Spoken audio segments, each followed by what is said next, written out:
পক্ষের সাথে কথা বলে একটা সমাধানের প্রক্রিয়া শুরু করেছিলাম।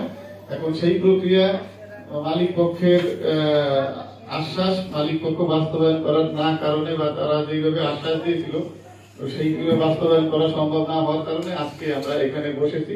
আমরা এখানে বসে আমরা সকলে মিলে সিদ্ধান্ত নিলাম যে আমরা আগামী সপ্তাহে আমাদের কয়েকজন প্রতিনিধি এই মিটিং এ যারা আমরা আছি, আমাদের রিয়াজ আছে, আমাদের সালাউদ্দিন, আমাদের প্রেস ক্লাবের সভাপতি সেক্রেটারি, আর স্থানীয় 2-3 জন মুরব্বী, এই 5-7 জন মিলে এই জায়গাটা পরিদর্শন করবে। প্রয়োজনে আমি যদি ওই সময় সরকারি কোনো দায়িত্ব না থাকে আমি নিজে গিয়েও যদি দেখতে পারি, ইনশাআল্লাহ আমি নিজে গিয়ে দেখবো।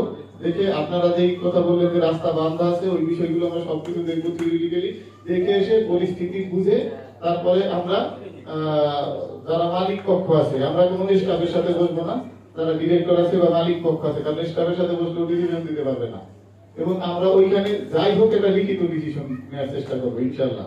যদি লিখিত ডিসিশন পাই সেই অনুযায়ী আমার কাছে মনে হয় যে আলোচনাই হচ্ছে সবচেয়ে বড় সমাধানের মাধ্যম। আর আমি অনেক কথা বেশি করে বলতে পারতাম, কিন্তু আমার লিমিটেশন গুলা আইন দ্বারা আমার দায় দায়িত্ব নির্ধারিত। আমি কোন ধরনের বেআইনি কিছু করতে পারবো না এবং আমি বেআইনি কিছু করিও না। আমি কি কাজ করি এটার ব্যাপারে আমি সচেতন আছি। পাশাপাশি আমি চাইবো যে আলোচনায় এটা সমাধান হয়, আইন পর্যন্ত আমাদের যাওয়া না লাগে। আইনের প্রক্রিয়া অত্যন্ত জটিল। আমার কথা শোনা যাচ্ছে? জি জি বলেন। আচ্ছা, আপনারা যারা মুরব্বী আছেন, সিনিয়র আছেন, আপনারা কনফারেন্স রুমে বসেন, আমরা আপনাদেরকে নিয়ে বসবো। স্যারকেও বলছি, স্যার ওনাদের ইয়ে করতেছে, আপনারা আসেন কনফারেন্স রুমে বসেন, আর বাকিরা কষ্ট করে নিচে চলে যাবেন। আর যারা সিনিয়র আছেন তারা কনফারেন্স রুমে বসেন, আমরা যারা আছেন সবার সাথে বসবো। যারা সিনিয়র আছে তাদেরকে আমরা বসতে দিই, হ্যাঁ। জুনিয়র যারা আমরা একটু বয়সে দেখো ভদ্রমহিলা যারা আছে আমরা গোলরাবাসী, গ্রামের নাম গোলরা। আমাদের এলাকা থেকে আমি 4-5টা অঞ্চল, 4-5টা গ্রামের মানুষ এই রাস্তাতে যাতায়াত করতে মনে হচ্ছে। গোলরা, ধানপুরা ইউনিয়ন, চাকুরিয়া থানা, মানিকগঞ্জ জেলা।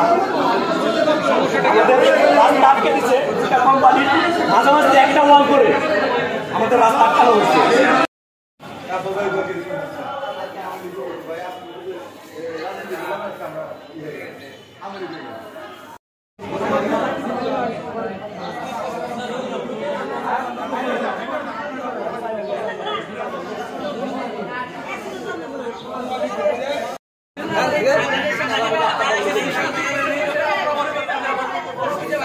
আজকে সকাল থেকে যে আপনারা আসছেন কিসের জন্য আসছেন? জি স্যারের সাথে কথা বলেন নাই?